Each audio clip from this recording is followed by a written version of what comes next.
Hi everyone, আসসালামু আলাইকুম। আশা করছি আপনারা সবাই অনেক ভালো আছেন। আমরাও সবাই আলহামদুলিল্লাহ ভালো। আমার আরও একটি নতুন ভিডিও দেখার জন্য আপনাদের সবাইকে ওয়েলকাম জানাচ্ছি।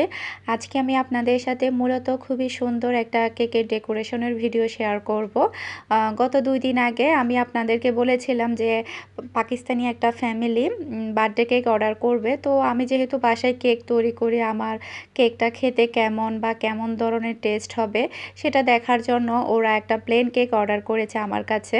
তো ওই প্লেন কেকটা খাওয়ার পরে যদি ওদের কাছে ভালো লাগে তাহলে ওদের মায়ের বলছে সরি মেয়ের বার্থডে কেকটা আমার কাছে অর্ডার করবে। তো আপনাদেরকে তো বলেছিলাম ওটা ছিল একটা পরীক্ষা আমার জন্য, আমার হাতের কেক কেমন। তো ওরা ওটা নিয়ে গিয়েছে, নিয়ে যাওয়ার পরে ওদের কাছে ভালো লেগেছে। তো ভালো লাগার পরে সাথে সাথেই কিন্তু ওদের মেয়ের বার্থডে কেকটা আমাকে অর্ডার করেছে। আসলে এই জিনিসটা আমার জন্য অনেক বড় পাওয়া। আমি অনেক বেশি খুশি হয়েছি যে ওরা আমার হাতের কেক পছন্দ করেছে, এরপরে মেয়ের বার্থডে কেকটা আমার কাছে অর্ডার দিয়েছে। তো কেকটা হচ্ছে কিটি ডল কেক। খুবই সুন্দর ডিজাইনটা। এর আগেও কিন্তু আমি এই ডিজাইনের কেক করেছি। বলতে গেলে এর আগে 2টা করেছিলাম। জুহির জন্য একটা করেছিলাম, এরপরে হচ্ছে আমার একটা ভিউয়ার্স আপুর মেয়ের জন্য করেছিলাম। তো আর একটা এখন করছি। ওরা হচ্ছে একটা পাকিস্তানি ফ্যামিলি, তো হয়তোবা এখানেই থাকে এদিক দিয়েই, তো ওরা এসেই নিয়ে যাবে। তো আজকে দুপুরে হচ্ছে আমি রান্না করছি গরুর মাংসটা বসিয়ে দেওয়ার পরে আমি কেকটা ডেকোরেশন করব। আর কেকটা তৈরি করেছি আমি কালকে রাতে ঘুমানোর আগেই তৈরি করেছিলাম, জাস্ট আমি রান্নাটার পরে ডেকোরেশন করব। আর এদিকে মিনহা বুড়ি ঘুমাচ্ছে। সবাই তো আসলে মিনহাকে না দেখালে ব্লগটা নাকি পরিপূর্ণ মনে হয় না, তাই মিনহাকে একটু দেখালাম। তো রান্না বান্না শেষ করার পরেই আমি কেকটা এখন ডেকোরেশন করে নিব, যেহেতু আমার অলরেডি কেক তৈরি করা ছিল। তো এখানে বুট দিয়ে দিলাম, সামান্য একটু কেক দিলাম, সামান্য একটু বলছি প্রথম লেয়ার। তারপরে হচ্ছে এই কেকটা হবে 2 ফ্লেভারের, ভ্যানিলা প্লাস হচ্ছে চকলেট ফ্লেভার, 2 ফ্লেভারের একটা কেক হবে। তো এই কেকের রিভিউ আসলে এত ভালো পেয়েছি বলার বাহিরে, ওরা এত পছন্দ করেছে। ওরা আমাকে বলছে যে মানে প্লেন কেকের চেয়ে এটা আরও বেশি টেস্টি। ওরা নাকি এখন আমার পার্মানেন্ট কাস্টমার। আর ছেলের বার্থডে হবে সামনে, ছেলের বার্থডে কেকটাও নাকি আমার কাছ থেকে নিয়ে যাবে। আর ডিজাইনটা নাকি ওদের কাছে অনেক বেশি পছন্দ হয়েছে। ওরা নাকি ছবিটা পাকিস্তানেও পাঠিয়েছিল, কেকের ডিজাইনের ছবিটা। ওরাও নাকি অনেক বেশি পছন্দ করেছে। আসলে মানে এই ছোট ছোট রিভিউগুলো কাজের অনেক বড় অনুপ্রেরণা আমি মনে করি। আমরা যারা ঘরের মধ্যে বিজনেস করি, আর যখন আমাদের হাতের কাজগুলো যখন কাস্টমাররা পছন্দ করে বা বলে যে থ্যাংক ইউ, আপনার কেকটা অনেক সুন্দর হয়েছে কিংবা অনেক টেস্টি হয়েছে, সবাই পছন্দ করেছে, এই জিনিসটা যখন আমাদের সাথে শেয়ার করে তখন আমাদের মানে কাজের স্পিডটা আরও দ্বিগুণ বেড়ে যায়। এরপরে হচ্ছে আরও ভালো কাজ করতে ইচ্ছে করে আসলেই। তো এরপরে হচ্ছে মাঝখানে লেয়ার দিয়েছি হচ্ছে আমি চকলেট, তারপরে থাকবে হচ্ছে আবার ভ্যানিলা। খুবই মজার হবে তাই না? এটা ভ্যানিলা প্লাস চকলেট মানে 2 ফ্লেভারের কেক এখানে। এভাবে করলে কিন্তু ভালো লাগে। তো আসলে এত সুন্দর রিভিউ আমার জন্য অনেক বড় অনুপ্রেরণা, যেহেতু আমি নতুন নতুন বলতে আসলে অত বেশি তো আসলে ডেলিভারি দেওয়া হয়নি আমার খুব একটা।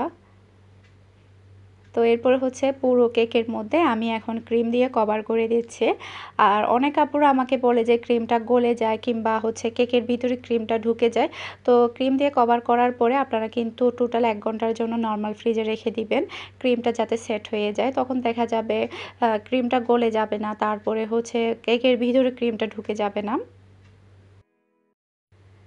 সবাই আসলে আমাকে একটাই প্রশ্ন করে যে আপু তুমি এত কিছু কিভাবে ম্যানেজ করো, কিভাবে করো ছোট 2টা বাচ্চা নিয়ে। এই যে আপনারা দেখতেই পাচ্ছেন আমি দুপুরে রান্না করেছি, রান্নাবান্না করার পরেই আমি কেকটা ডেকোরেশন করছি আর কেকটা তৈরি করে রেখেছি কালকে রাতেই। তো এইভাবেই আসলে ম্যানেজ করছি। কেকটা ডেকোরেশন করার পরে তারপরে আমি গোসল করব, নামাজ পড়ব, দুপুরে খাবার খাবো, একটু রেস্ট নিব। এভাবেই আসলে আলহামদুলিল্লাহ ম্যানেজ করছি সব কিছুই। তো সবাই দোয়া করবেন আমার জন্য যাতে করে আমার বিজনেসটা ধীরে ধীরে একটু একটু করে বড় হয়। এখন তো আগের চেয়ে একটু বড় হয়েছে, অর্ডার আসছে, এখন একটু পরিচিতি হচ্ছে আর কি।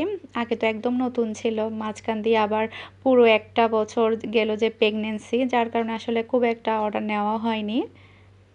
তো এটা হচ্ছে ক্রিম দিয়ে কভার করা শেষ আমার। তো এটাকে হচ্ছে এখন আমি টোটাল 1 ঘন্টার জন্য রেখে দিব ফ্রিজের মধ্যে।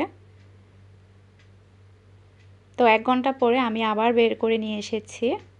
এই যে এখন হচ্ছে আমি ফ্লাওয়ার দিয়ে ডেকোরেশন করব।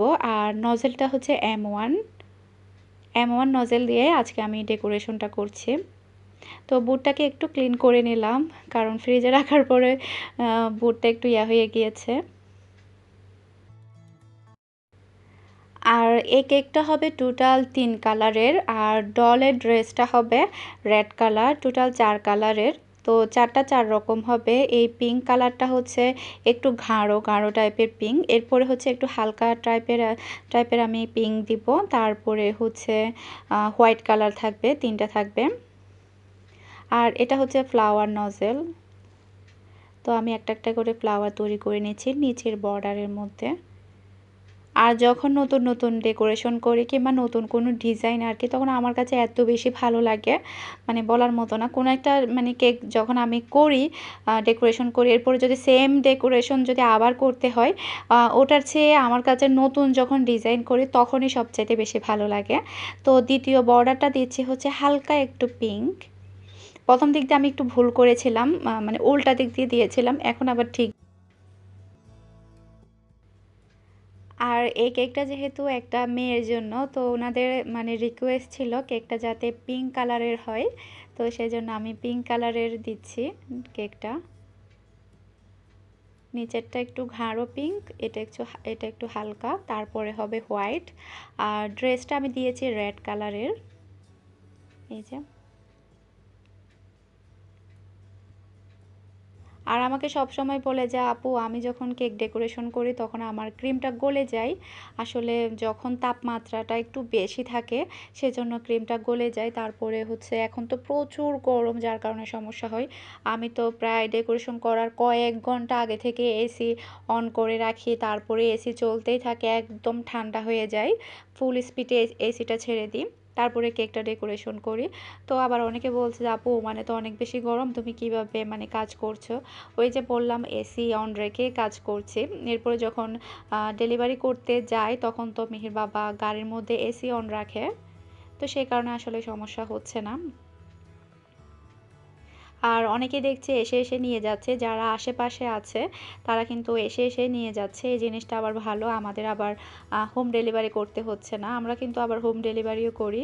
যারা বলে দিয়ে আসতে তাদেরকে কিন্তু দিয়ে আসা হয়। এই যে উপরেরটা হচ্ছে হোয়াইট, তারপরে হচ্ছে আমি চকলেট দিয়ে ডলটাও এঁকে নিয়েছি। এটা আসলে আমি ভিডিও করিনি, কারণ এটা খুবই একটা কষ্টের কাজ, মানে আমার জন্য আমার খুবই কষ্ট হয় এই ডলটা মানে আর্ট করতে, অনেক প্রবলেমই ফেস করতে হয় চকলেট গানাশ দিয়ে। এরপরে হচ্ছে চকলেট গানাশের বাহিরে বর্ডারটা হচ্ছে জাস্ট ছোট একটা স্টার নজেল দিয়ে আমি ডেকোরেশন করে নিচ্ছে। আর মাঝখান দিয়ে যেগুলো থাকবে ওগুলো হোয়াইটই থাকবে। জাস্ট আমি ড্রেসটা ক্রিম দিয়ে কভার করেছি।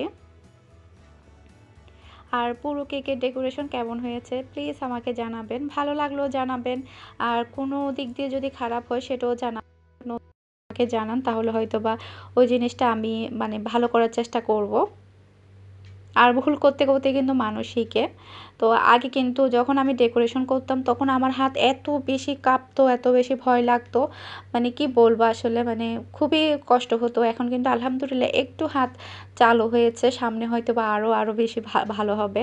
আমি আরও অনেক অনেক সুন্দর সুন্দর কেক ডেকোরেশন করতে চাই। আসলে যত বেশি কেক ডেকোরেশন করছি তত বেশি ভালো লাগছে, মনে হচ্ছে প্রত্যেকটা ডেকোরেশন থেকে আমি কিছু না কিছু শিখছি। আমার কাছে এটাই মনে হচ্ছে, আমি আরও বেশি শিখতে চাই। দোয়া করবেন সবাই আমার জন্য। আর এটা কেমন হয়েছে সেটা আমাকে অবশ্যই জানাবেন।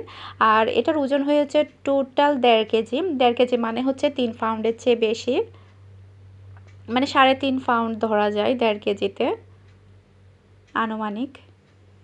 এই যে নামটাও লিখে দিলাম সাইডের দিক দিয়ে। এখন হচ্ছে আপনাদেরকে ওজনটা একটু মেপে দেখাই, প্রায় বড় সাইজের একটা কেক। এই যে পুরো 1500 গ্রাম, 1500 গ্রাম হচ্ছে 1.5 কেজি। তারপরে হচ্ছে পাউন্ড হিসাবে ধরলে 3 পাউন্ডের চেয়ে বেশি, 3.5 পাউন্ড। তো এরপরে হচ্ছে প্যাকিং করে নিচ্ছি এখানে। তো সবাই ভালো থাকবেন, সুস্থ থাকবেন, আমাদের সবার জন্য দোয়া করবেন, আমার জন্য দোয়া করবেন, আমার পরিবারের জন্য দোয়া করবেন। আমিও আপনাদের সবার জন্য দোয়া করি। আপনারাও সবাই ভালো থাকবেন, সুস্থ থাকবেন। আসসালামু আলাইকুম, আল্লাহ হাফেজ।